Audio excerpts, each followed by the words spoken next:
Since Russia launched its full-scale invasion of Ukraine in February 2022, it has lost most of its European market share, either because of EU sanctions on oil export or self-inflicted harm, like cutting gas supplies in failed attempts to undermine Western support for Kyiv. But with the European Union reluctant to act, Russia has multiple options to make a comeback on Europe's energy markets. All it needs is a bit of rebranding.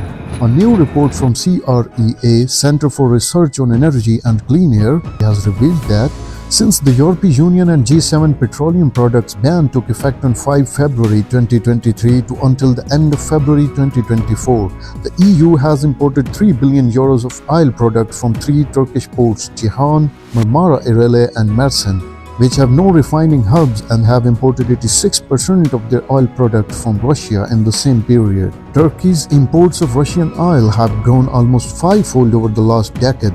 In 2023, Turkey became the world's biggest buyer of Russian oil products and imported 18% of Russia's total export of oil products, while also ramping up its fuel export to the European Union. Between February 2023 and February 2024, Turkey boosted its Russian purchases by 105% compared to the previous 12 months. In the same stretch, Turkey's fuel export to the EU jumped by 107%. That doesn't mean every fuel cargo arriving in the EU from Turkey is Russian.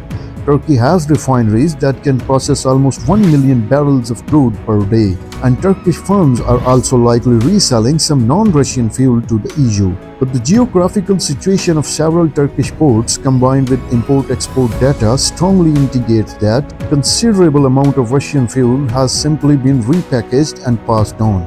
The southeastern port of Ceyhan between February 2023 and 2024, the port took in some 22 million barrels of fuel, 92% of which came from Russia, triple the amount it imported from Moscow the year before. During that same period, 85% of the port's fuel export went to the EU under a different label.